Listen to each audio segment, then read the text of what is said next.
All right, well, welcome everybody. I think we're gonna just give it a few minutes for everybody to start logging on in. Everybody usually takes 3 or 4 minutes, but I would like to thank the National Society of High School Scholars for hosting our college rep panel today. My name is Kevin Krebs.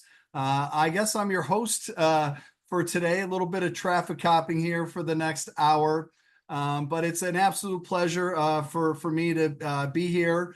And yeah, while we're waiting for everybody to log in, yeah, if you could put in the city that you live in and your high school, that would be awesome. I'm coming at you from the Chicago, Illinois suburbs.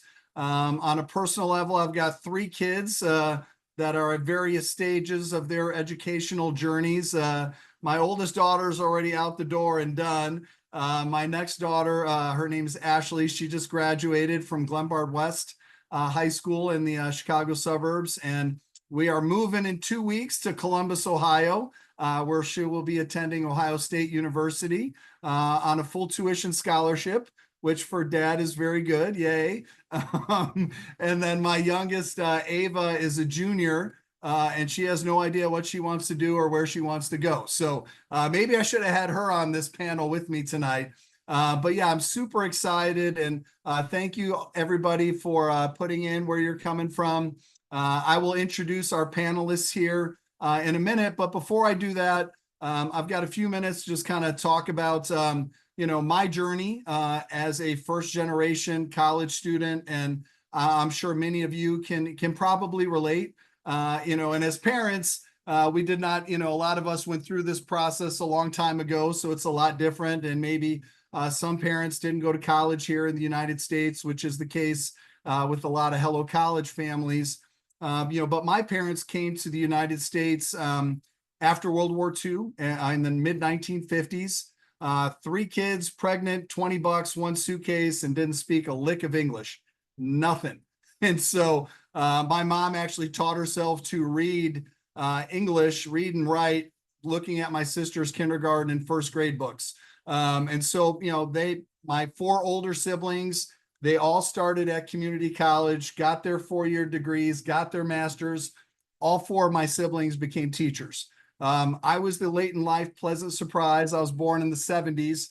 And I was actually really lucky that I was a pretty good student. But I think the biggest thing was that my parents always emphasized the importance of education, and education was kind of the great equalizer. And whether you start at a community college or a 4-year college, a local school or a highly selective school in a different part of the country, it's what you do when you get there. And so my journey was I actually got a football scholarship to Northwestern, and that opportunity to go to one of the top 10, top 20 colleges in America changed my life. I was always a good student, but being around faculty that was incredibly interesting and talented and gifted, and being around a student body of really smart, highly motivated kids changed my life. And that opportunity, I think, set the stage for everything that I've accomplished as an adult. And so when I got done with Northwestern, I ended up staying and getting my master's degree from there. I started a nonprofit in the mid-90s, 1997, mid to late 90s, where I helped inner city kids kind of navigate through high school and get into college. Ran that for 13 years while I was starting my career in the media industry.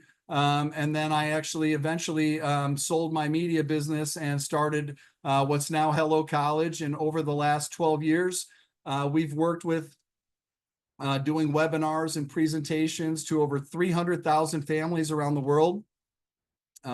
We specialize in working one-on-one with students, everything from tutoring and college planning to financial aid and scholarships. And I'll talk a little bit more about that in a minute. But the biggest thing that I think is a lot of families find this process very overwhelming and very intimidating, and it doesn't need to be. And I think every panelist that's on here with me tonight, and I'll introduce them momentarily, they feel very strongly about mentoring students and guiding them through this process and helping them find the right fit. And so that's what I'll take a few minutes to talk about here is helping students find their right fit for college, which is kind of one of the foundational elements of what we do at HelloCollege. So I'm going to share my screen, talk about 3 or 4 more minutes, and then we'll get our panelists started here.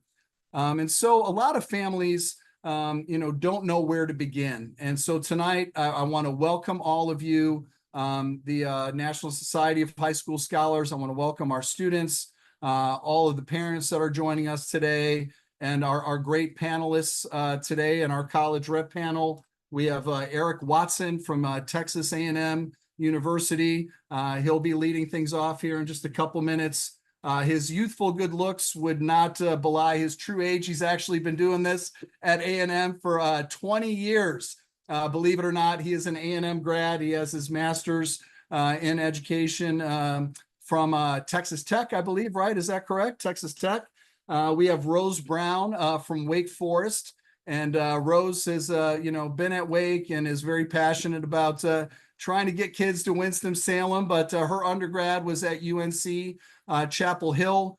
She did her master's at Johns Hopkins, and she's got some things in common with some of my HelloCollege students with that Johns Hopkins master's degree. And we have Lindsay Ross from University of Texas at Arlington. And Lindsay's going to try to make everybody become a Maverick here at some point. She's going to tell you a lot of great things about some of their great programs, nursing and engineering, but a really, really nice group. But the goal tonight is help everybody kind of find their best fit. And obviously our panelists are going to talk about their schools. But at HelloCollege, we have thousands of students from all around the country and all around the world. And a lot of families are, I don't even know where to start. And so we came up with this awesome acronym to help you build a great college list. We call it SAFE. And that stands for social fit, academic fit, financial fit, employment fit. Think of it as 4 legs on the table, right? So social fit is kind of how big, how far. What's your jam? Are you going to feel comfortable there? What's the student to faculty ratio, right? You got A&M, you got a big school, you got Wake Forest, you got just under 6,000 students, right? And then activities and clubs and sports and Greek life and the 12th man at A&M. And do you want to do a study abroad and all the other activities that you have on campus? Then is the academic fit is what do you want to study and can we get you in, right? So let's look at the major. Let's look at the curriculum. Let's look at the GPA requirements and the test scores, because that's going to impact all the decisions that you make in high school. What classes do you take? Regular, AP, IB, dual credit, all those types of things. We're going to look at GPAs and your weighted and unweighted GPA and ACTs and SAT scores. And that whole thing has just gotten crazy with all of the restructuring of the standardized testing and test optional versus test required. So we have social, then we have academic, and now for the parents is the big one, the financial fit. What does it cost? And, right? So sticker price, financial aid, scholarships, how many kids get merit aid? Do you need to get a master's? Do you have 3, 4, 5 kids that you need to come up, right? So we got to figure that piece out. And then the employment fit. What is it going to do for you when you're done, right? So career services, internships, job placement, what companies are recruiting on campus, the alumni network, and the starting salaries. So if you're just getting started, this acronym is money in the bank. SAFE, social, academic, financial, employment. There's no magic number, whether you do 5 or 15 or 25.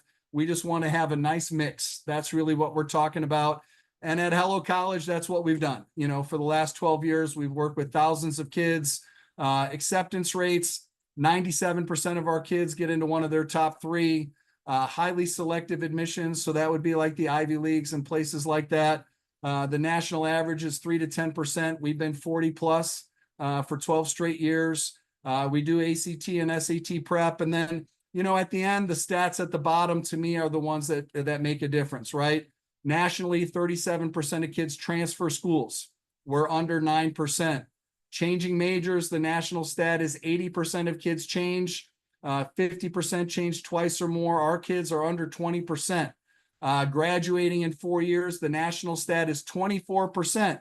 None of the kids on here, because you're in the NSHSS, right? You're going to get done in 4 years, maybe early, but our kids are getting done at 90%. The goal is obviously we want to have a good job when we're done and getting scholarships. And I think that's the other piece. And I'll talk to the panelists about that.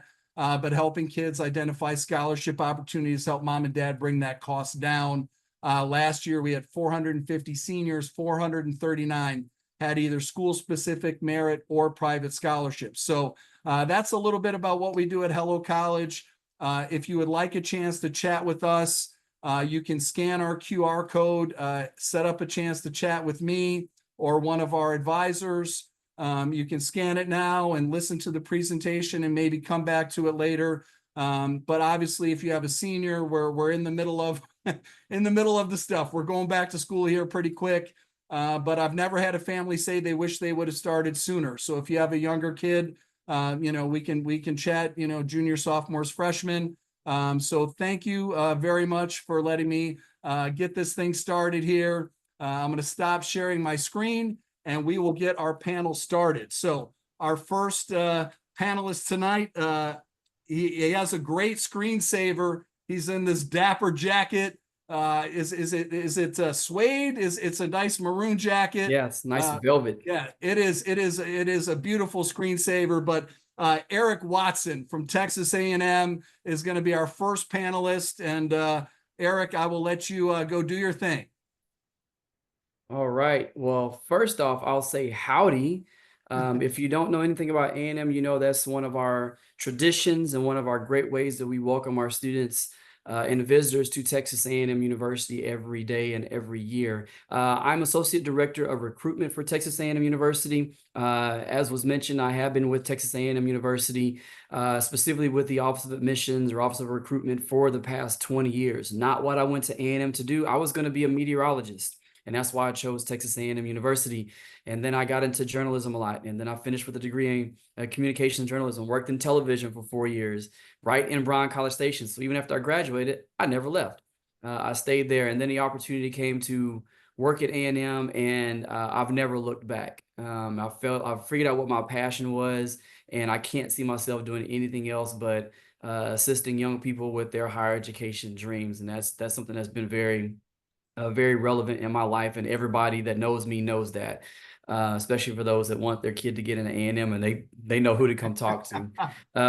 So, I'll definitely be able to entertain more questions, but I want to kind of get started with the presentation. You guys able to see the slides? We're good. Great. The QR code that I have there, if students, if you want to register for this, it gets you connected to this event, and so everybody's kind of in a group, and I can communicate with you guys afterwards, and also send you off to your recruiters that are responsible for your areas. That way they can follow up with you for more things. So you're going to see this QR code pop up in a lot of different places, and all you got to do is jump on it at once, and it'll take you to our registration site. But as was mentioned, fit is so important. It is so important with those who want to go to Texas A&M University. And so as you're thinking about what is important to you, is it rankings? Is it the atmosphere? Is it the degree? What is it that's so important to you? You're doing that research right now as a prospective student for our institutions. We have lots of number ones. We're big in a lot of different areas. We love our study abroad opportunities as well. If you didn't know, we're a very large in-state public institution. And so we're one of the largest universities in the country. Currently, our College Station enrollment is over 71,000 students. If you include our branch campuses at A&M Galveston, our Higher Education Center McAllen, our campus in Doha Qatar, and our Health Science Center, we're almost 78,000 total students. So we're a very, very large institution. We bring in about 13,000 freshmen every year, maybe close to a couple thousand transfer students every year. So it's a very well-oiled machine. There's a lot of people everywhere. They're not here right now. They'll be back in a couple of weeks consuming all natural resources in Bryan and College Station, and us regular folks will have to just deal with it for a little while. But it's very important to kind of do your research and stuff like that. Our student to teacher ratio is much smaller than what people probably think of when they think of Texas A&M University, and being the size of our institution, it can be kind of intimidating as well. Like, are all of my classes 800, 900 people? No, they may start out kind of big in your core classes, but they will get very small to the size of a high school class in some cases, depending on what your major is and what the courses are. We are a land, sea, and space grant institution. A lot of our research dollars that we have are kind of geared in those 3 different designations as well. We do have a stellar honors program. You'll see that later on in the slide. And then most importantly, what are you going to college to do? What is your degree going to be? We want to make sure that you are picking the right major, hopefully the right major the first time, but we do recognize that people will change their minds, and that's perfectly okay. You've talked to people, you think about something very differently, and you may end up in some place that you never thought was really possible. I'm a prime example of that. Are you using your initial degree to get you to professional schools? Here's a listing of all of our professional programs that we do offer at A&M. Many of these professional programs are in College Station. Just had a visit with the School of Nursing yesterday. Love going over there. They've got those really cool, highly animated mannequins that do all the things that a regular person would do, and they're pretty scary to look at when you're in there in that room by yourself. But all of that is to help our students prepare for what they're going to be dealing with in the real world, and that's something that A&M is really, really strong at doing, building you as a leader, making sure that you're ready to tackle any situation that happens out in the real world with that degree and with that education, in hand. Our core values, pretty consistent with what you may have: respect, loyalty, integrity, excellence, leadership, and selfless service.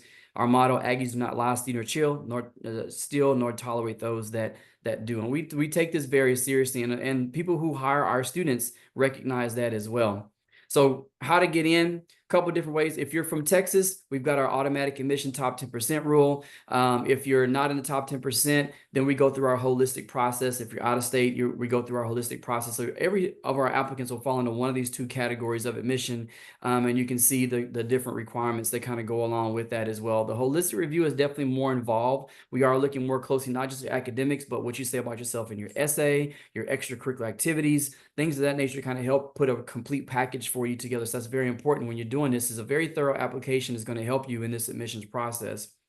Our application process is getting ready to start. Apply Texas or Common App. We do require 1 essay. There is an application fee or fee waiver. There is a new process for paying the fee with some changes with Apply Texas, but you'll get information on that as well. We let you self-report your academic record, so that's very important. Although some students, those top 10% students, will still have to submit an official transcript, so that way it verifies that you are indeed in the top 10%. And for the 3rd year, we're going test optional as well. So if you got great scores, you can send them to us. If you don't want anybody to see them, you keep them to yourself. We have plenty of indicators in our application to make sure that we are getting the great information on you as an applicant to the university. The essay can be very important. We want you to be honest and genuine. Tell us your story and spend some time thinking about this, because this can be a hard subject for some students to do, is talking about myself and what do universities want to hear? What do I want to make sure they hear about me? This essay is required for all freshman applicants. It is in the Common App as well as the Apply Texas application. And you should get started with that now if you're a senior getting ready to go through this process. Our app process opens up in the day after tomorrow, August 1. We are ready to go. I think it's coming no matter whether we're ready or not. But August 1 to December 1 is our timeline. The FAFSA process hopefully will begin on time this year as well, and later on in the fall semester, fingers crossed. And then if you are admitted to university, you do have a confirmation deadline of May 1st of the spring semester, although you can confirm your admission at any time after you are accepted to the university, as early as mid-September or so. Our pathways, we have a lot, and this is probably where you want to have some more discussions with our recruitment team, is what are the different ways I'm going to be able to be admitted to Texas A&M. And so full admission, but we also have summer programs. We utilize our community colleges a lot, our system universities in the A&M system. Engineering has a variety of different pathways of admission to the university. So it really depends on kind of where you fall. You may have to do some more investigating on how that process works. Living on campus is great. Over 11,000 beds. It's first come, first serve. You can't apply until you get admitted. There will be a wait list come early part of the spring semester if you kind of delay on doing your housing after you're accepted. But living on campus is an exciting opportunity for our applicants. Honors gives you a more challenge. We do have a great honors program. Go to launch.tamu.edu to kind of read up more about how that process works as well. Getting involved, that's our other education. We want you to be fully engaged and involved as a student at Texas A&M. Find something to do outside of academics. Over 1,100 different types of student organizations to choose from. Most of our students are probably in 3 or 4. That's my stopwatch to make sure I stop on time. But find something to do that will be very helpful for you as well. And then most importantly is think about what helps you be a successful student and the types of resources that you might need to do the things that you need to do. And we've gone through a wide list of things that we feel like our students need to be successful, or if they need help in some situations. Do your research and find out the things that you need, because that's going to be very helpful as well for you. And then Career Center, the goal is to find a job or get prepared for professional school. Our Career Center does a magnificent job of preparing students for life after Texas A&M University. Start their process early, even as a freshman, to begin exploring what is the next phase of this process forming. Real quickly, our investment, if you're in state, about $30,000 a year or so. If you're out of state, because of the out of state fees, could be around $50,000, $59,000 or so a year. Do the scholarships, really research that. We don't want you not to come to ANA because of the funding aspect, but you may have to do some research and talk to some folks to figure out the best way to fund your education to Texas A&M University. And then if you need us, we're all over the place. We have our regional prospective student centers across the state of Texas. We also have national recruiters that live and work in these areas, and they have territories of the United States that they are responsible for covering. And so, again, if you registered, I will be communicating with you, but I'll also share that information with our recruitment team based on where you're coming from, and they'll start to reach out to you. But we want you to get connected with us, stay connected with us, come and do a visit. And learn about the university if you don't know anything about Texas A&M University. It's a wonderful place. It's called Aggieland, and College Station, Bryan College Station, is an amazing place to be, and it can be an amazing place for you to be a part of the Aggie family. If I can help out, please let me know. There's my contact information. I'm happy to reach out to you, and if there's anything we can do for you down the road, please let us know. And as we say in Aggieland, thanks and gig 'em. All right. Thank you so much, Eric.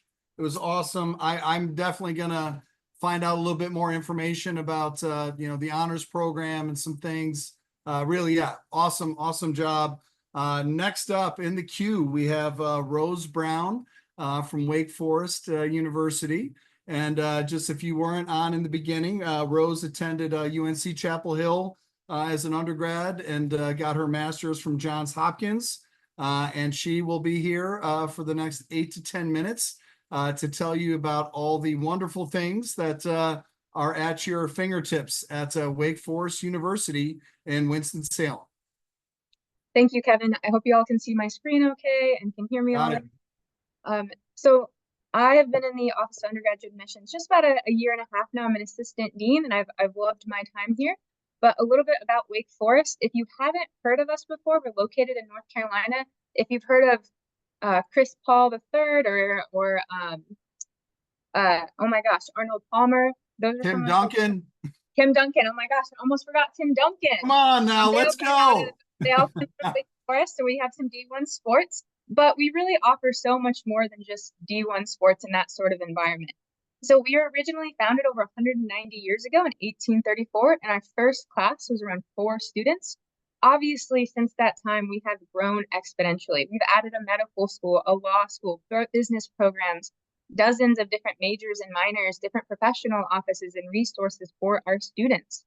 We also have students from 48, 49 different states who all come to Winston-Salem, North Carolina. Students from 30 different countries all come and call Winston-Salem home. And we have a little bit smaller of a class size. We have around 5,500 students in our undergraduate programs, and then around 3,000 in our graduate programs, to put us right around 9,000 for total on our campuses, including the medical school, which is a little bit separate than our main campus. As I mentioned, Wake Forest is a liberal arts university, and we take that very seriously here at Wake. We want students to study something like business or engineering or biology, but not have to give up something like dance or music, some of those passions that you really love, but that you maybe don't want to dedicate to an entire major. So at Wake Forest, you don't have to declare a major till your sophomore year. You can come in completely undecided, and it will not affect anything in your application process. We rarely even look if students put an indicated major on their application process, because we know that the majority of our students are going to change their mind or figure out something else. We also want you to have those 2 years before you declare a major to be able to explore different disciplines. Take a philosophy class, take a business class, an engineering class, and figure out what fits you in this college environment. That's incredibly important to us here at Wake Forest, and you'll see some of those emphases later as we go on.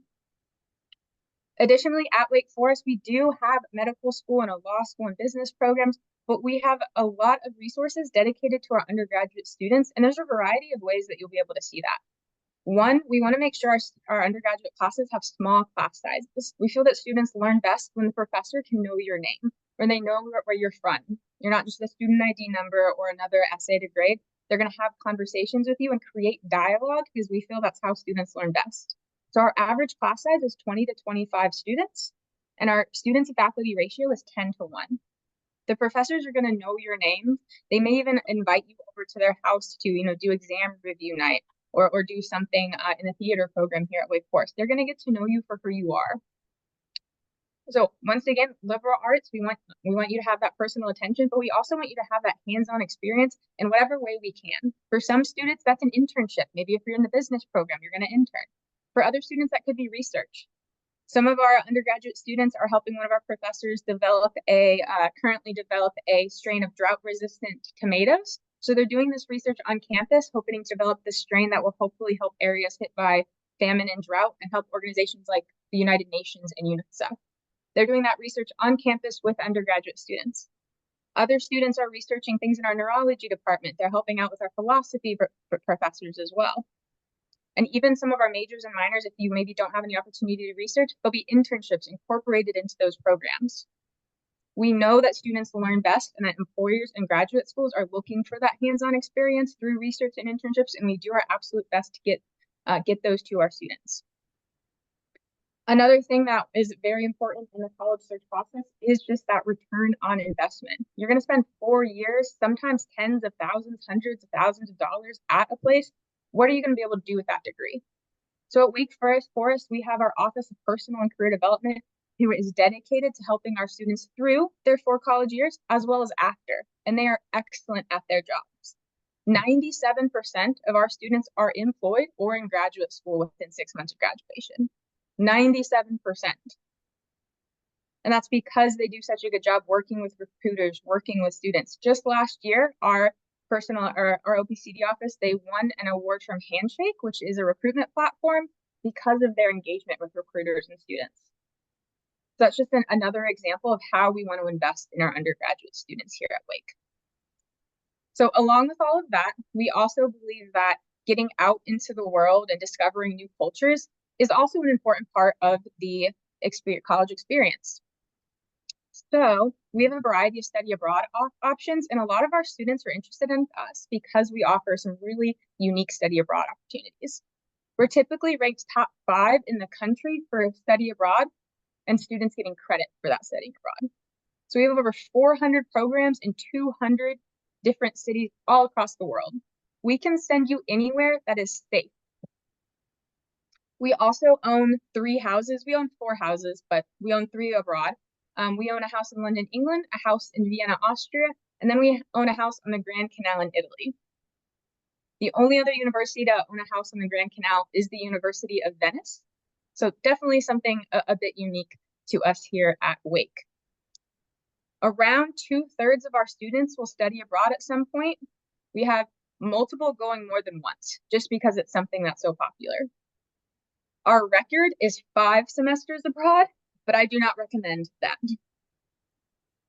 Of course, we also want to make sure that our students find community and engagement back on campus. So we do have over 250 different organizations. They range from Greek life to rec sports to different religious organizations, political organizations. If you are a nerd about something or just love something with passion, there is going to be a group here for you to connect with, right? We want to make sure that you have that community, because once again, we have folks from all over the world, all over the country. So we want to make sure that you have the ability to connect with others and really intertwine yourself here at Wake. And finally, I'm going to go over just a little bit about our application process. We know that college can be incredibly expensive. And so Wake Forest does meet 100% of demonstrated need. We do need the CSS profile and the FAFSA. If anyone was involved with the FAFSA debacle this year, I can tell you that the 7 knows. the CSS profile really saved Wake and quite a few other schools with just the ability to be able to get some financial aid offers out. We can hope that the federal government will have sort of figured things out. I'm not super confident for next year, but just please get in that CSS profile for us as well as the FAFSA as soon as possible. And then we do have early decision as well as early action, which is restricted to our first-gen students. A little bit different for early decision at Wake Forest is we have a rolling early decision release date. If you're interested in that, you can contact me individually. But those are some dates. All of this is all on our website, and I know I'm probably close to time. So the last little bit is my contact information is up there. If you have any questions, you're free to send me any email. But thanks for your time. I hope you enjoyed learning just a little bit more about Wake Forest. Back to you, Kevin. All right, Rose. Awesome. I didn't even have to give you the wrap it up. You were good. Eric's buzzer didn't go off in the background, so that was awesome. So thank you, Rose Brown from Wake Forest. And I have some follow-up questions for you and Eric. I mean, really insightful stuff. I mean, cramming a lot of information into, 7 or 8 or 10 minutes. But next up, I'm super excited to introduce Lindsay Ross. Lindsay Ross is coming to us representing the University of Texas at Arlington. And UTA, for a lot of our students at HelloCollege in Texas, has kind of risen up the ranks. Some great programs. I don't want to steal her thunder, but nursing and kinesiology and health sciences and engineering, computer science, some really exciting things. Back in the day, a lot of people knew UTA as more of a commuter school. They've got great housing, a really nice student population. And obviously, Lindsay could do a way better job than I ever could about hyping up UTA. So Lindsay, I'm going to turn it over to you. Of course. Thank you so much, Kevin. So hello, everyone. Again, my name's Lindsay. I'm a freshman admissions counselor here with UTA. I'm going to start off my little presentation.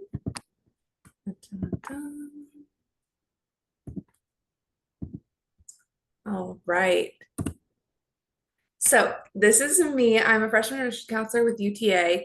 What that means is I do events like this where I introduce students to the idea of UTA. When I'm not doing events like this, I'm in my office in the administration building answering emails, phone calls, walk-ins, all of those things. At the end of this presentation, I will have my email on the screen. Please feel free to take a picture of it and email me with any questions that you may have. Just a little bit of overview for Arlington, for those of you who are not aware of where we're at specifically. We're in the Dallas-Fort Worth area. We're about 20 minutes away from downtown Dallas, 20 minutes away from downtown Fort Worth. We view this location as one of our greatest strengths to get our students things like internships, co-ops, and job opportunities before they've even graduated. And one little sort of touch point about Arlington is that we are home to not only the Dallas Cowboys, the Texas Rangers, also Six Flags, one of the major Six Flags locations. So if you ever come down to Arlington and tour campus, there's a lot of different opportunities for you to have some fun, sort of extend your stay with us as well. These are my academic colleges. As Kevin sort of touched on already, we are very well known for our College of Nursing and Health Innovation. I'll go into sort of our reasons for that in the next slide. But as you can see, we have many different opportunities. We have over 180 different degree programs for our students to go into. We're very focused on the success of our Mavericks, whether that's in and out of the classroom. Again, we understand that college is an investment. Students are seeking out a 4-year degree, most likely to give themselves better career opportunities. And no matter what career field they want to go into, UTA has something for you. And there are QR codes on my screen. All the QR codes go to links about the slide. So feel free to scan those as I go along. Our smart hospital, this is the pride and joy of UTA. If you're ever on campus and you see this huge metal and glass structure, that is our smart hospital. It's called that because we have mannequins inside that can breathe and have vitals, and they horrify me. They, as I said earlier, they haunt me, but they provide our students with really, really great hands-on experience. I have a picture there of our Smart Hospital Director, Erica, with one of our units who helps like the labor and delivery nurses sort of learn all the ins and outs of that. And that is an example of one of our hospital spaces. So it literally looks like a hospital room, but that is on our campus for students to go in and practice and get that hands-on training. A little bit of a peek into our student life. So we have 300 plus student organizations. These range from things like student council to we have a club that takes care of the cats on campus, if that's more your speed. But one of the clubs that I wanted to highlight today was our Formula SAE team. If you're familiar with F1 racing, we have F1 racing at the collegiate level. Students built that car from the ground up, raced the car, and managed the team at national competitions. This club is open to all majors, but it is going to be majority comprised by our mechanical engineers. Yeah, it's a great opportunity for any student. Now we're getting in sort of the nitty gritty, the numbers. The one thing that I will want you to take away from this slide is that our in-state undergraduate tuition is $12,000. We like to say that we are more of the cost-effective option in North Texas for students to get a great degree and not necessarily break the bank. And you know, whatever budget you have, we hope that we fit in there. Obviously, no one has $12,200 right now, so we have many different financial aid and scholarship opportunities. This is one of our UTA-specific financial aid programs called the Blaze Forward program.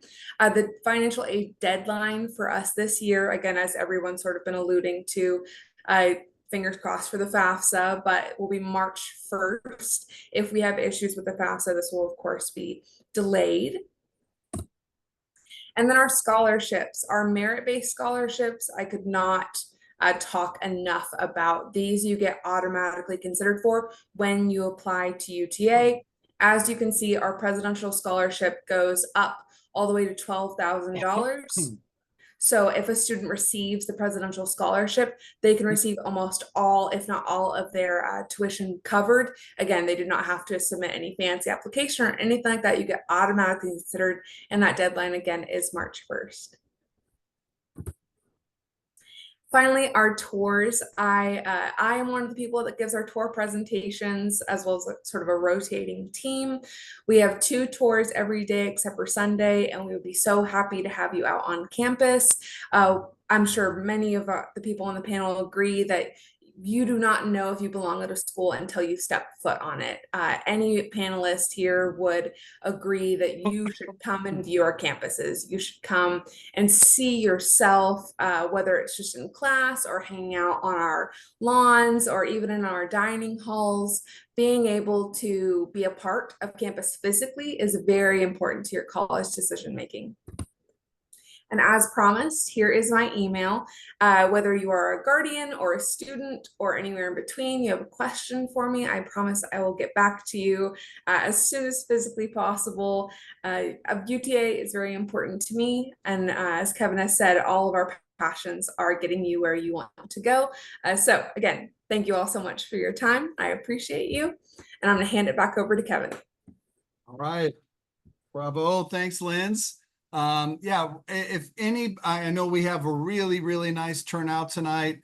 Somewhere around 70 plus families have been bopping in and out here over the last half hour or so. But yeah, I guess if any of the attendees want to pop in a question in the Q&A window, I will monitor that.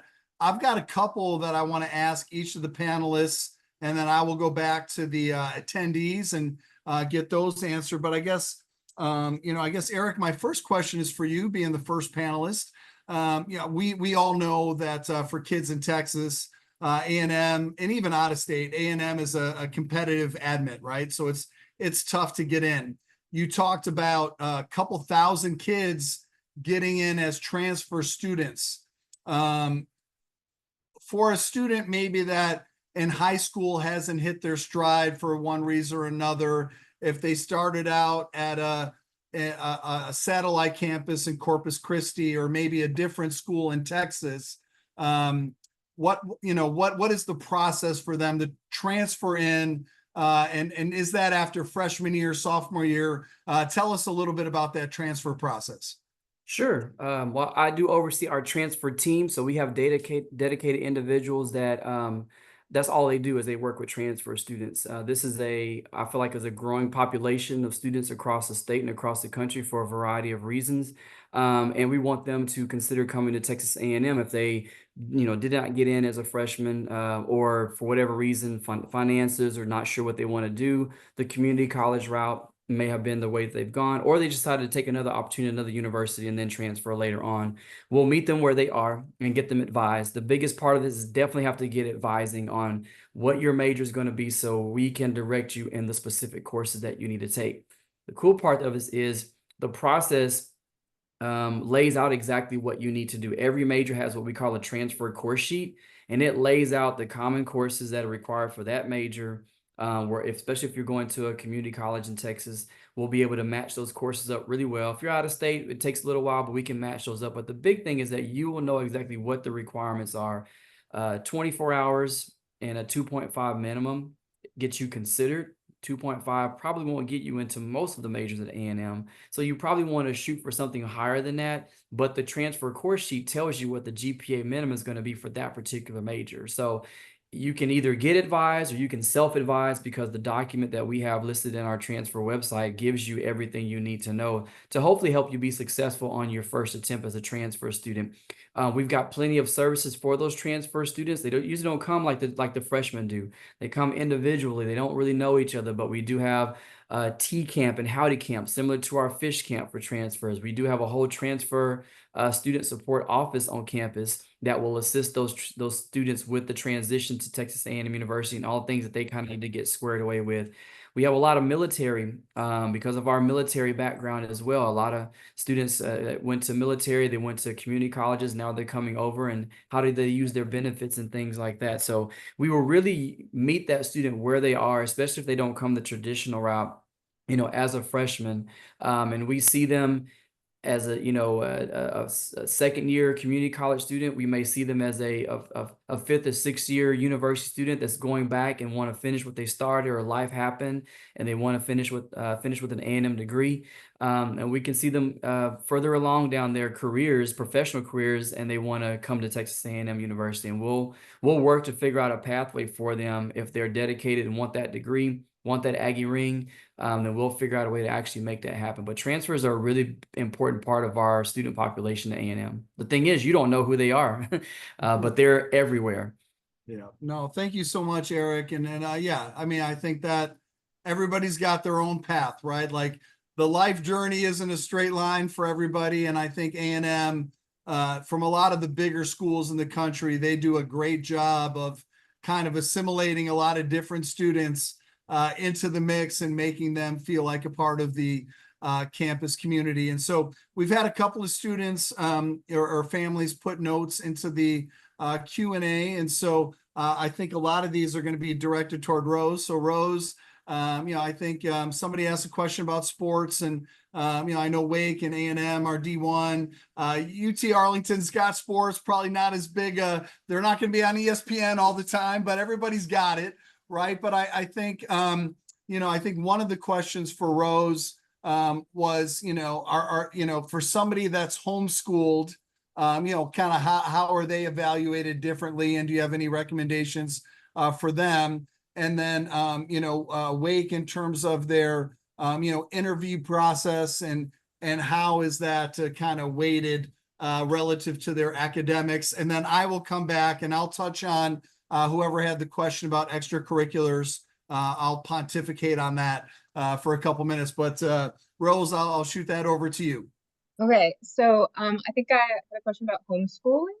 Yeah. So there's a lot of different facets to this. Wake Forest is a holistic admissions process. So we are going to look at things like academics, but we're also going to look at extracurriculars, recommendations, just a variety of different aspects of the student.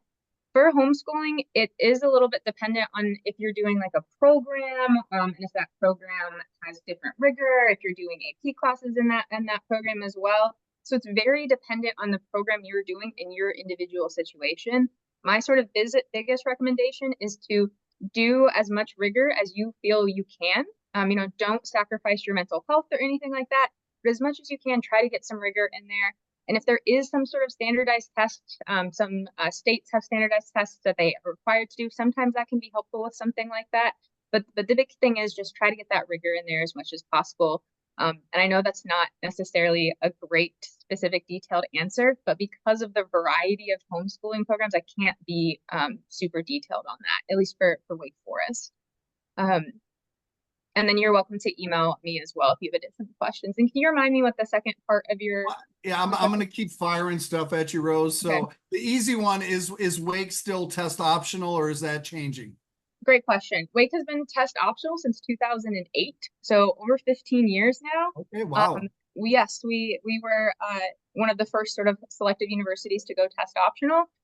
We also know that a lot of highly selective institutions are going back to test required. We are not going to do that. We have 15 years of data that shows that a standardized test does not equate success in college. And we have 15 years of that data. We don't have, 1 or 2 years of COVID data to back that up, right? So we feel very comfortable with the data we have. We are not going to go back to test required at any time soon.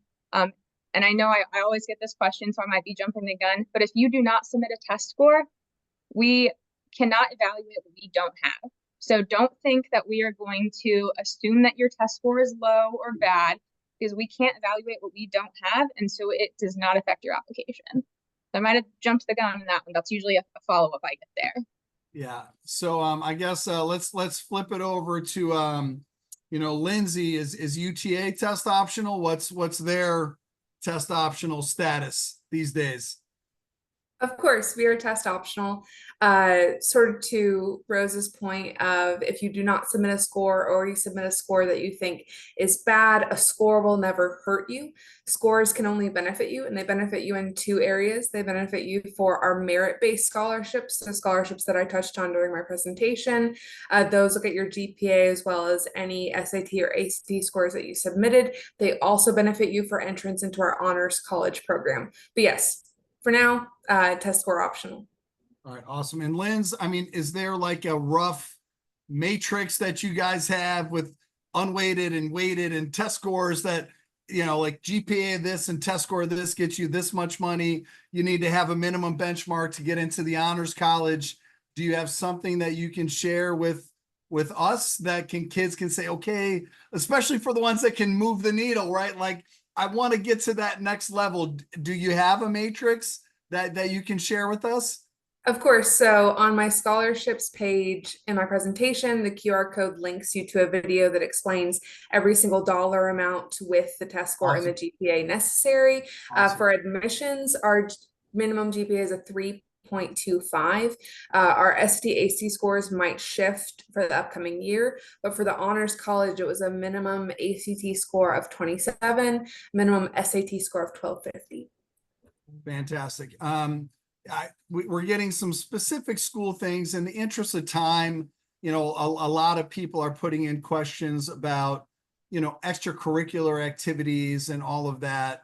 Pardon me for generalizing, because every school looks at students in a different way. Most of them have some kind of holistic practice.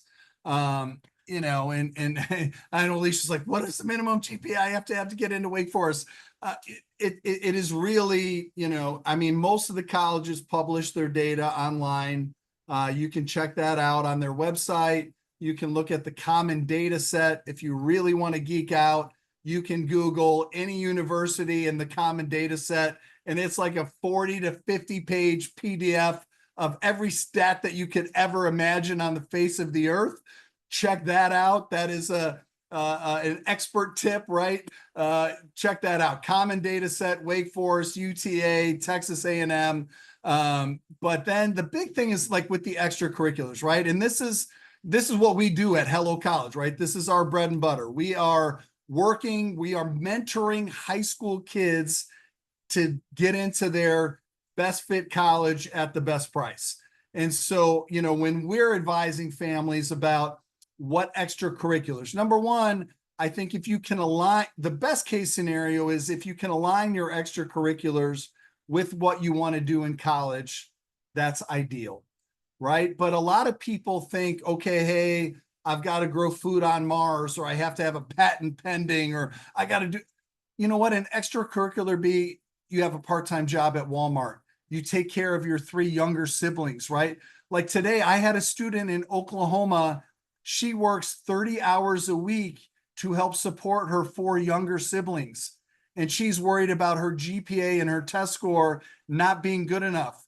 I'm like, you're Native American. You have family that's 2 teachers with freaking 5 kids. You work 30 hours a week. I said, don't worry about it. You're awesome.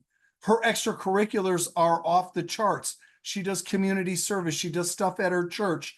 And so, you know, don't think that all these things, you could have some passion about reading blogs about neuroscience, or, you know, I had a student today from Arkansas that played some, like, it wasn't Dungeons and Dragons, but it was like that, right? But he wanted to go into engineering, and we brainstormed this idea on how this game kind of was in the engineering mindset. So I think a lot of people think about college admissions being in this box, and every one of the panelists today, Eric, Rose, Lindsay, they're gonna look at you as a holistic person, and they want to evaluate you in your best light, right? And so just do your thing.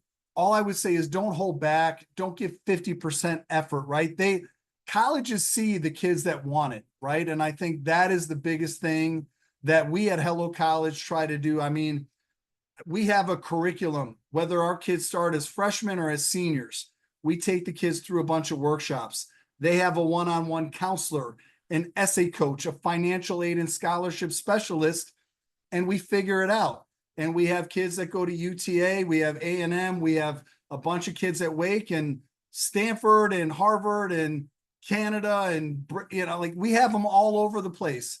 But it's about finding the best fit and helping the kids become the best versions of themselves, right? And I think that's ultimately the goal. I know we're getting close to the time here. So, you know, parents, I know we've had a few kids, you know, jump in. You know, sports scholarships, that was a question that somebody flipped up there earlier. I mean, the reality is, I think a lot of kids, and you're coming at a person, I played football and baseball at Northwestern, quarterback and pitcher in the Big Ten, right? So I got very, very lucky. You know, when you're looking at an A&M and a Wake, that process starts pretty early in high school. You got to really be at that level. If you want to pitch for the baseball team at Wake, you better be the goods. If you want to play football at A&M and get that NIL money that A&M's known for, you got to be the goods, right? And UTA, even UTA, I mean, I think, you know, they're looking at kids, you know, holistically, and they've got a great, you know, athletics program at UTA as well. So every school is going to look at this a little differently depending on the level and depending on the sport.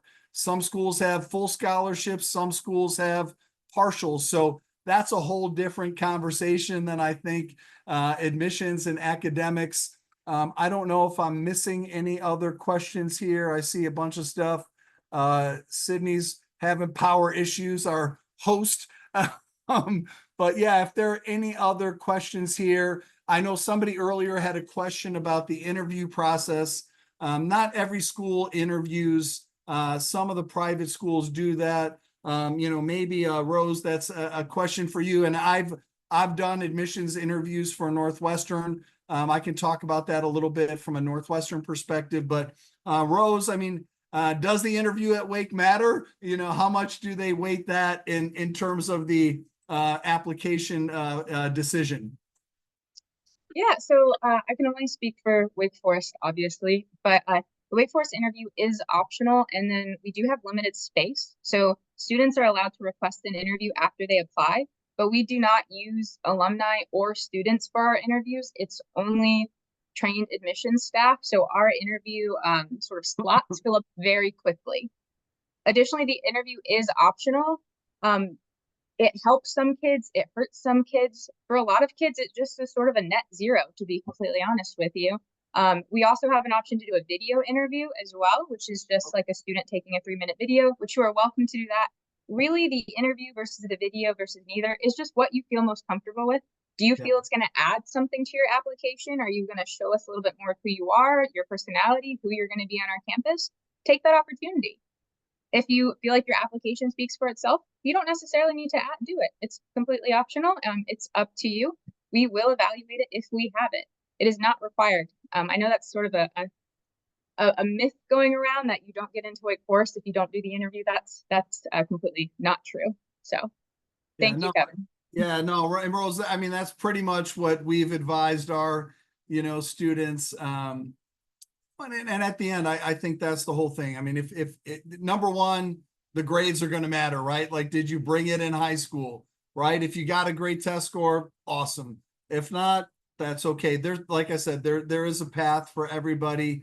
I don't know if there are any other questions. I think we got to most of them. I know there was another specific question about Wake and the medical program. Can you see those questions, Rose, those last couple of questions that came in? It was, I guess, really around the medical program. Maybe, Rose, you can add something about Wake specifically, but, I would say for most of the HelloCollege students that we work with, in terms of kind of in our program, getting involved in clubs at school, HOSA and things of that nature, that's great. Medical volunteering in your local community is great. The elite kids, they're taking it a step further, right? They're doing research and they're getting published. And so those are kind of the tiers, right? And I think it really depends on how committed you are to pursuing that. And the more interest that you can show in that field of study, the better. Rose, I don't know if there's anything else that you'd like to add, and then I'm going to flip it back to Eric and Lindsay to balance things out a little bit before we wrap it up. Yeah, so I think I see the question. I don't know any programs for 10th graders for medical internships, and I might be misreading that. I will say that once you go to a school like Wake Forest or sort of most liberal arts schools, there's typically a pre-med or a pre-health trackway or pathway that you would use. And those folks would help you get things like internships or clinicals, or even turn a study abroad experience into a medical school essay, help you prepare for things like the MCAT. And so they would have these dedicated offices to help you with that journey. If you really want to go to med school, you should probably start as early as your first year, just making sure you're on track to get everything done. And those offices are really your resources for that. And I don't want to take up too much time. So Eric, Lindsay, if y'all have anything to add from your perspective, feel free. Yeah, I got a couple questions for each of them. Eric, I want to talk to you a little bit about, the Texas A&M honors program. I have obviously Texas is a huge state with a lot of very talented students, and, looking at UTA versus UT Austin versus A&M, what's kind of that minimum criteria to get into that honors program? And does that change depending on the major, right? Engineering and computer science versus, some of the other majors that are maybe that are not as kind of cutthroat and competitive. Sure. So Launch kind of houses our honors programs, launch.tamu.edu. There's a couple ways that students can get into honors. It usually does include a separate application after you've applied initially to be considered for our honors programs. Others just basically on your interest and if you meet the proper qualifications. We can accept students into our honors program, one, if they're top 10% of their class, or national merit, semifinalists, national merit scholars, national recognition scholars, if they got certain SAT scores and that they provide like over 1,300, or ACT scores, above 28, composite scores. A lot of students don't get in like that, but that doesn't mean they can't. They can still get in at registration. They could get in after they've accumulated a 3.5 or higher GPA at the university. And so basically what that does mean is that the student could be in the university honors program, kind of the umbrella, and they can just kind of pick and choose certain classes to be designated honors, or they can be in an honors program based on their academic college or school that they are a part of as well. Different learning communities, much smaller environment of students, lots of undergraduate research, which I think is definitely something that's very important to those students who do go into honors, national fellowship opportunities, capstone opportunities, and a variety of other types of academic excellence type programs that really help shape the students who are in honors itself. There are honors dorms that students can get. Some students may be required to live in the honors dorm the first year, depending on the type of scholarship that they've received.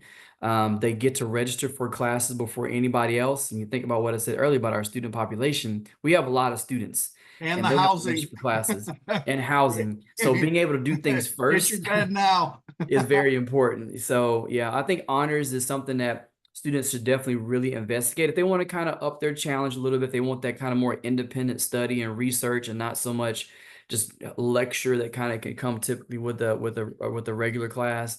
The companies that come recruit our students, they want to know who those honor students are.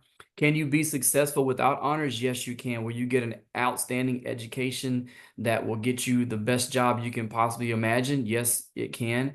But there are those students that want that additional challenge to be in honors, to stay in honors, and we can facilitate that through our honors programs at the university.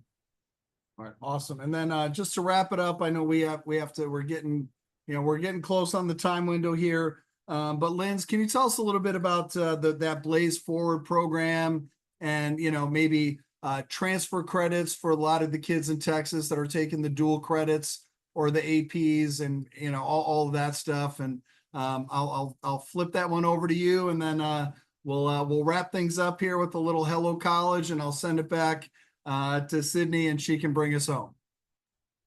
Of course, so our Blaze Forward program is just one of our many different financial aid programs. It's one of our what's called our last dollar program. Essentially what that means is that it is an assurance to our students that they will get scholarships and grants to cover the total cost of tuition. If you qualify through that, again, through the FAFSA, which again, we're fingers crossed that will open up shortly in October. Hopefully we can get all of that wrapped up by March. So yeah, that's Blaze Forward program in general. Also, I think you asked something about transfer students. Our transfer program is fantastic. Like A&M, we have a transfer team that is specifically devoted to doing programming and things like that to welcome in our students that maybe started off at another institution and realized that UTA was the best choice, or start off at one of our community colleges in the DFW area and transferred in. We're very loving and welcoming to our transfer students, no matter where you start in your academic journey. We believe that UTA is a great home for you. Thank you so much, Kevin. All right, awesome. Well, I'm gonna, wrap things up with, one last little HelloCollege plug. This is something that I've been passionate about, my whole life. Once again, kind of bringing it full circle, just with parents that valued the importance of education and what it can do for you to get to the next step. And, whether that's at Wake or A&M or UTA, my alma mater, Northwestern, or one of the other, wonderful, hundreds and hundreds of colleges around the country. That's what my team and I do at HelloCollege. I think we try to mentor families through this process. We do over 100 free webinars every year, practice ACTs and SATs, but for the families that want a little bit more hand-holding, that might need a little college consulting or some, test prep or some tutoring to get over the hump in a chemistry or physics, that's what we do. And if you would like a chance to chat with me or one of my advisors, anybody that's on my team, I'm just going to share my screen one more time, put up our QR code. So if you want to, hit me up at any point, you can scan this QR code here. I've got a great team: Mike Sear, Dr. Jennifer Bosco, Ian Simon, Raymond Gonzalez, Allison Darlene, Janine from my team is on here. She does a lot of work with scheduling all of our students and families that want to find out, a little bit more information and kind of take everything that we talked about here for the last hour or so, really personalize it for the families. Eric and Rose and Lindsay, I'm definitely going to follow up with each of you. I have students at every one of your schools, and really I learned so much more tonight, and I know it's in little short snippets. It was great. So thank you so much. So everybody that's still on, all the students and parents, I wish you the best. Whether you're a freshman, sophomore, junior, rising senior, you guys better get ready to bring it. Get those good grades, get involved, spend some time, looking at colleges, find out what is the best fit for you.